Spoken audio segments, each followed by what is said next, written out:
नमस्कार दोस्तों। आज हम लोग बात करने वाले हैं बहुत ही रोचक और बहुत ही इंटरेस्टफुल और बहुत क्या बोलते हैं, नाम सुने होंगे आप लोग कि पीसीबी, पैक सेल वॉल्यूम, और दूसरा उसका नाम हम लोग बोलते हैं दोस्तों हेमेटोक्रिट। ठीक है, तो पैक सेल वॉल्यूम क्या है?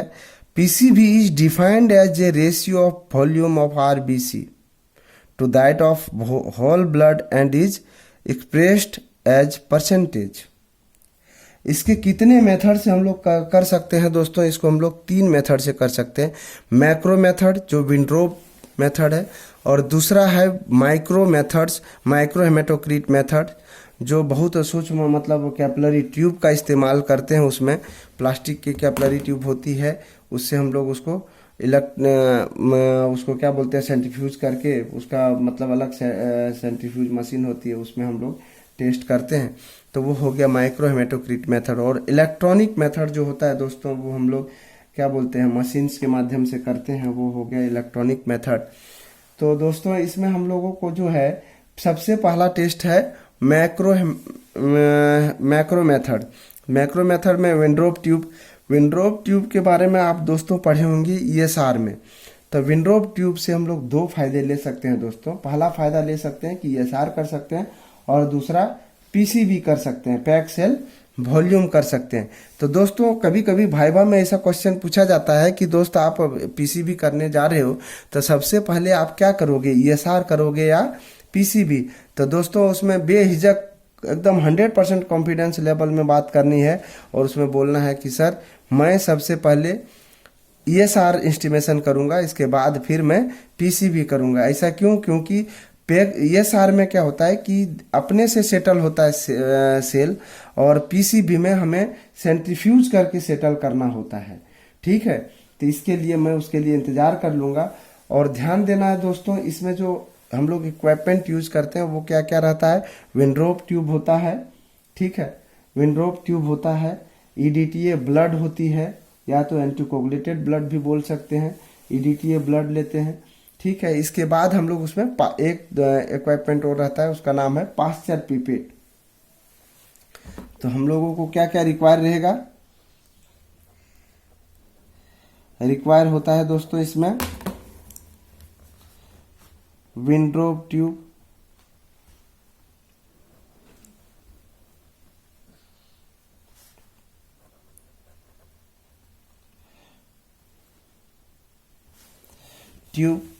दूसरा रिक्वायरमेंट होता है ईडीटीए ब्लड या एंटीकोगुलेटेड ब्लड।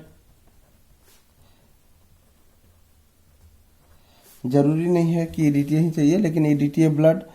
दूसरा, इसके बाद तीसरा हम लोग का उपयोग आएगा इसमें पास्चर पिपेट।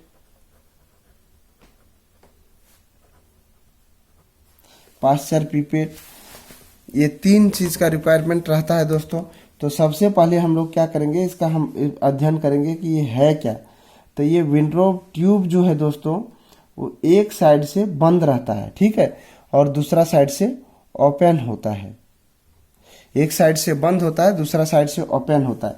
इसकी लंबाई होता है दोस्तों 110 सेंटीमीटर, 110 सेंटीमीटर। ये दोनों साइड से ग्रेजुएटेड होते हैं। ये जो होता है दोस्तों, वो दोनों साइड से ग्रेजुएटेड होता है। एक साइड से होता है 0 to 10, ठीक है, दूसरे साइड से होता है, इधर से 10 to 0 बोलो या तो इधर से बोलिए, ठीक है, इस टाइप से इसमें ग्रेजुएटेड रहता है। तो इसमें दोनों साइड से क्यों रहता है दोस्तों कि इधर से यदि ये ग्रेजुएटेड रहता है, ये पीसीबी के लिए रहता है, और ये जो ऊपर साइड से रहता है वो होता है आपका ईएसआर के लिए। ठीक है, ईएसआर काउंटिंग हम लोग जब करेंगे तो ईएसआर में हम लोग क्या देखते हैं कि सेल कहाँ तक सेटल हुआ, तो वो प्लाज्मा वाले में हम लोग काउंट करते हैं। पीसीबी में क्या करते हैं कि दोस्तों हम लोग का सेल जो सेट हुआ, तो उसको हम लोग पैक सेल वॉल्यूम का जो काउंट करते हैं वो हम लोग इधर से करेंगे दोस्तों, नीचे की ओर से करेंगे। तो ठीक है, और इसका जो इंटरनल डायमीटर होता है दोस्तों, वो होता है 2.5 mm। ठीक है, ओहो, सेंटीमीटर नहीं, mm होगा, सॉरी, 110 mm होगा। ठीक है, 10 सेंटीमीटर 11 सेंटीमीटर होगा। तो ये हो गया दोस्तों आपका इक्विपमेंट। और इसका जो मतलब इंटरनल डायमीटर वगैरह, ये बोर वगैरह जो होती है वो हम लोग पढ़ लिए। दूसरा आता है दोस्तों प्रोसीजर। तो प्रोसीजर इसका क्या है,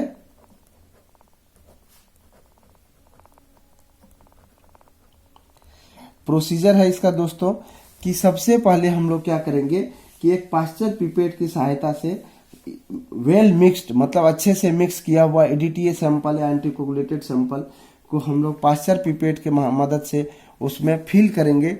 एयर बबल नहीं होना चाहिए, इस बीच में कहीं भी एयर बबल नहीं होना चाहिए। तो कहाँ तक हम लोग करेंगे, अप टू मार्क द 10 या बोलिए 0, ठीक है, इधर से 0 इधर से 10, ठीक है, अप टू मार्क 10। यदि हम पीसी भी कर रहे हैं तो हम लोग को फिल करना है अप टू मार्क 10 तक, ठीक है दोस्तों।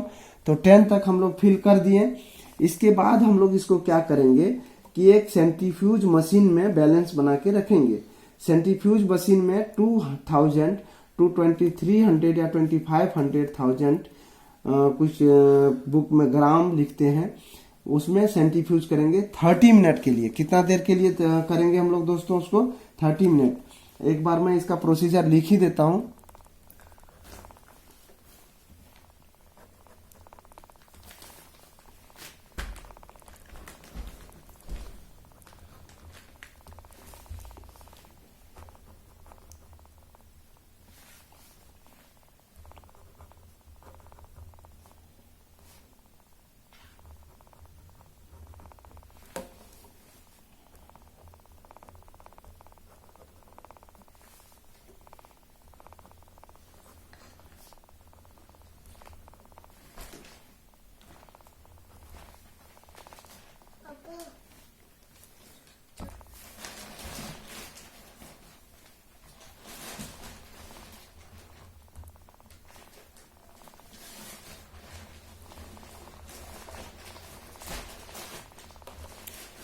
एंटीकोगुलेटेड blood,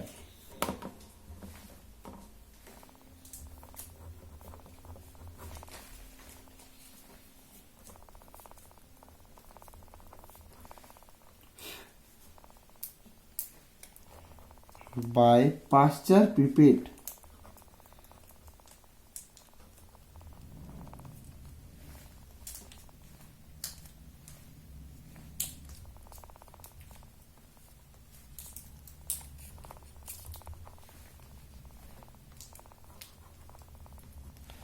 pasture pipette free of air bubbles.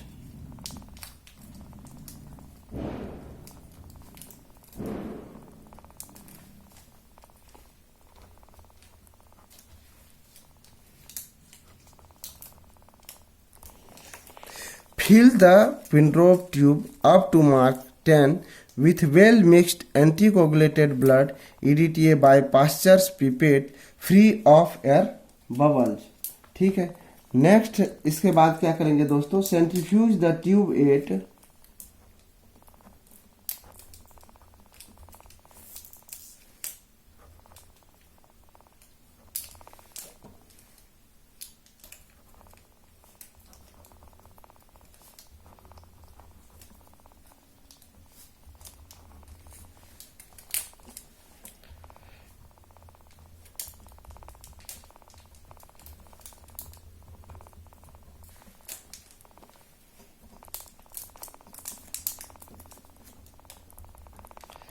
Thirty minute. ठीक है, इसके बाद क्या होता है दोस्तों, आफ्टर सेंट्रीफ्यूजेशन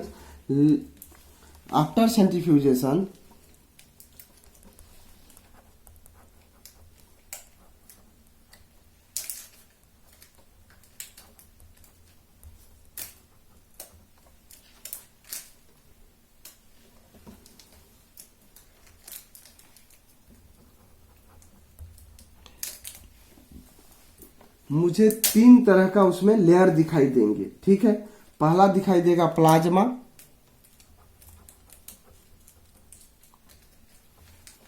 दूसरा होगा बफी कोट,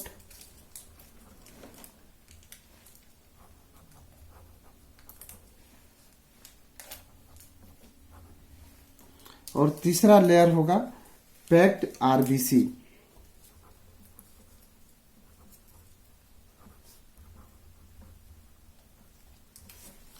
ठीक है। तो ये 3 चीज मुझे दिखाई देगा। अपर मोस्ट लेयर जो होता है दोस्तों, अपर मोस्ट लेयर जो होगा वो होगा आपका प्लाज्मा। उसके बीच वाला जो लेयर होता है दोस्तों वो होता है बफी कोट। इसके बाद वाली जो लेयर होता है दोस्तों वो होता है आपका आरबीसी। तो बफी कोट में क्या क्या रहता है कि प्लेटलेट और ल्यूकोसाइट होता है। बफी में जो है प्लेटलेट होता है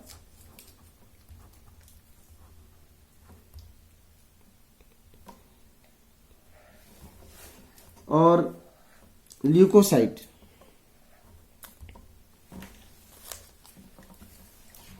WBC,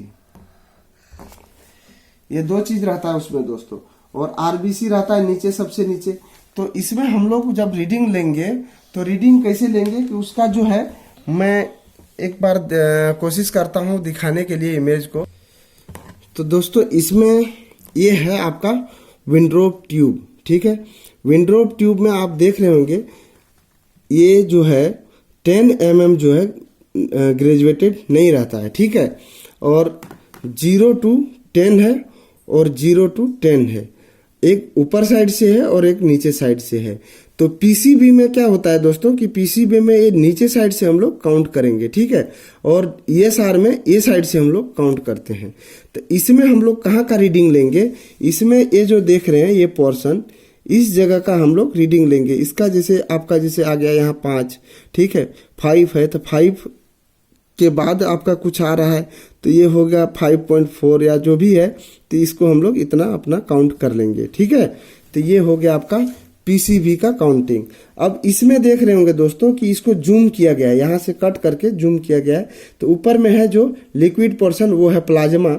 इसके बाद आता है दोस्तों आपका बफी कोट, ठीक है। ये जो एरिया है वो है बफी कोट, ये है आरबीसी, ठीक है। तो ये चीज जो है आपका अपर मोस्ट लेयर जो होता है वो प्लाज्मा होता है। थिन वाइट लेयर जो होता है यहाँ पे दोस्तों ये होता है आपका प्लेटलेट और ल्यूकोसाइट, ठीक है। और जो सबसे लोअर मोस्ट होता है वो है आपका आरबीसी। तो इस टाइप से हम लोग का इसका विंड्रोप ट्यूब होगा और इससे हम लोग इस टाइप से काउंट कर सकते हैं। तो pack cell volume Wintrobe method complete हो गया। इसके एडवांटेज क्या क्या है दोस्तों कि इसका एडवांटेज है कि पीसीबी और ईएसआर एक साथ हम लोग कर सकते हैं। पहले ईएसआर कर लेंगे फिर हम लोग पीसीबी करेंगे, कम ब्लड यूज होगा, ठीक है। बफी कोट यदि हम लोग को सेपरेट करने की जरूरत पड़ता है तो अलग से बफी कोट सेपरेट करने की जरूरत नहीं होता है और इसी से हम लोग बफी कोट इस्तेमाल कर सकते हैं। दूसरा है कि दोस्तों हम लोगों को प्लाज्मा का कलर देखना हो, ठीक है। तो प्लाज्मा का कलर देखना हो, यदि प्लाज्मा का कलर येलो हो गया तो वो जॉन्डिस के कंडीशंस में होते हैं। यदि पिंक हो गया तो हेमोलाइसिस हो गया, ठीक है। और यदि मिल्की प्लाज्मा आया तो वो क्या होगा, हाइपरलिपिडेमिया। हाइपरलिपिडेमिया, ये 3 तरह के चीज, इसके इतने सारे फायदे हैं। अब दूसरा मेथड होता है दोस्तों माइक्रो हेमेटोक्रिट मेथड। तो इसमें क्या होता है कि इस मेथड में कैपिलरी ट्यूब जो होता है 70 mm लॉन्ग होता है और उसका इंटरनल बोर जो होता है दोस्तों 1 mm होता है। इसका हम लोग क्या करते हैं कि स्किन पंचर, जैसे हम लोग फिंगर प्रिक करके उसको कैपिलरी ट्यूब में सक कर लेंगे। इसके बाद उसमें जो वो ट्यूब होता है वो हेपरनाइड होता है। कैपिलरी ट्यूब जो होता है वो हेपरनाइड होता है, या तो हम लोग हेपरनाइड नहीं है तो उसको हम लोग हेपरनाइड करेंगे, हेपरिन यूज करेंगे। इसके बाद हम लोग उसमें ब्लड फिल करेंगे। इसके बाद हम लोग दोस्तों उसमें 10 तक जो मार्क होता है वहां तक हम लोग फिल कर देंगे। इसके बाद जो ओपन एंड है उसमें हम लोग सील कर देंगे कोई भी प्लास्टिक के सील से, ठीक है। और उसको थोड़ा सा गर्म कर देंगे फ्लेम से, वो सील हो गया। तो सेंट्रीफ्यूज इसको करेंगे माइक्रो हेमेटोक्रिट सेंट्रीफ्यूज से। दोस्तों एक मशीन होती है माइक्रो हेमेटोक्रिट सेंट्रीफ्यूज मशीन। तो कुछ इस टाइप का दोस्तों मशीन होता है जो माइक्रो हेमेटोक्रिट मेथड के लिए यूज होता है। तो इस मशीन में हम लोग, आप देख रहे होंगे इसमें बहुत सारे घर अलग अलग बने हुए हैं, तो उसमें हम लोग रखेंगे दोस्तों। तो इसके बाद इसको हम लोग 10,000 आरपीएम पर 10,000 आरपीएम पर मात्र 5 मिनट के लिए इसको सेंट्रीफ्यूज करेंगे और 5 मिनट के बाद हम लोग उसको जैसे उसमें रीडिंग लिए उस टाइप से इसमें भी रीडिंग लेंगे एक स्केल की सहायता से। ये दोस्तों कंप्लीट हो जाने के बाद हम लोग क्या करते हैं कि एक डिवाइस होती है मेजरमेंट के लिए, तो उस डिवाइस के थ्रू हम लोग क्या करेंगे, उसका रीडिंग लेंगे दोस्तों। और जो रीडिंग आएगा वो होगा उसका माइक्रो हेमेटोक्रिट मेथड्स का रीडिंग। ठीक है, ये दो मेथड तो हो गया दोस्तों। इलेक्ट्रॉनिक मेथड तो आप समझ रहे हैं कि सेल काउंटर है, उसके द्वारा भी हम लोग कर सकते हैं। और कुछ टेस्ट होते हैं दोस्तों जो MCB, MCHC, जैसे MCB है, MCHC है और MCH है। तो ये सब जो होता है दोस्तों, ये सब कैलकुलेशन बेस होता है और आपका इसमें क्या बोलते हैं इलेक्ट्रॉनिक मेथड में सारे अपने हो जाते हैं, मतलब उसमें कैलकुलेट करने की जरूरत नहीं पड़ती है।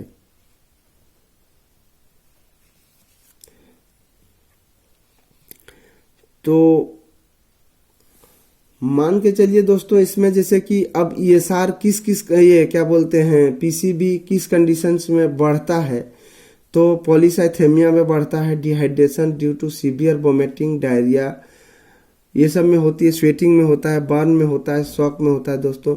और ये लो किस कंडीशंस में होता है, एनीमिया में होता है और प्रेगनेंसी में होता है। ठीक है, तो हम लोग आगे बात करते हैं कि मेन कार्पस्कुलर वॉल्यूम जो है उसको कैसे हम लोग काउंट करेंगे। तो दोस्तों मेन कार्पस्कुलर वॉल्यूम जो होता है उसका फॉर्मूला होता है MCB का PCV इन लीटर पर लीटर बाय RBC काउंट पर लीटर। ठीक है, नॉर्मल वैल्यू होता है इसको दोस्तों 85 ± 8 FL फेम्टोलीटर। मेन कार्पस्कुलर हीमोग्लोबिन जो होता है MCH HB बाय लीटर और RBC काउंट पर लीटर। नॉर्मल वैल्यू इसका होता है दोस्तों 29.5 ± 2.5 pg। Main corpuscular haemoglobin concentration MCHC, इसका फॉर्मूला होता है दोस्तों हीमोग्लोबिन पर डेसीलीटर PCV इन लीटर पर लीटर। ठीक है, नॉर्मल वैल्यू इसका होता है दोस्तों 32.5 ± 2.5 ग्राम पर डेसीलीटर। अब इसमें क्या है दोस्तों कि मेन कार्पस्कुलर वॉल्यूम का मतलब क्या होता है कि आपका इसमें क्लियर लिखा हुआ है मेन कार्पस्कुलर वॉल्यूम, जो सेल का वॉल्यूम होता है, मतलब कार्पस्कुलर का वॉल्यूम जो होता है वो डिपेंड करता है, उसको इंडिकेट करता है आपका MCV में। और मेन कार्पस्कुलर हीमोग्लोबिन जो होता है सेल में RBC में, उसको इंडिकेट करता है MCH में। और MCHC में क्या करता है कि हीमोग्लोबिन कंसंट्रेशन, उसमें जैसे माइक्रोसिटिक एनीमिया भी होता है और माइक्रोसिटिक एनीमिया होता है। तो मैक्रोसिटिक एनीमिया में क्या होता है दोस्तों कि मैक्रोसिटिक एनीमिया में MCH नॉर्मल रहेगा और माइक्रोसिटिक एनीमिया में MCH लो हो जाएगा। जैसे आयरन डिफिशिएंसी एनीमिया में ये MCHC लो हो जाएगा और ये vitamin B12 folic acid deficiency anaemia में MCHC नॉर्मल रहेगा दोस्तों। तो धन्यवाद दोस्तों, ये रहा आपका आज का वीडियो और दूसरा नेक्स्ट हम लोग कोशिश करेंगे कि इससे भी अच्छे वीडियो डालो। और आप लोगों को यदि कोई तरह का प्रॉब्लम हो तो आप लोग बोल सकते हैं कि भाई यहाँ पे कोई प्रॉब्लम हो, क्या पता मेरे से भी कुछ गलती बोला जाए, तो आप लोग भी थोड़ा सा एक बार बुक को देख लीजिएगा। धन्यवाद।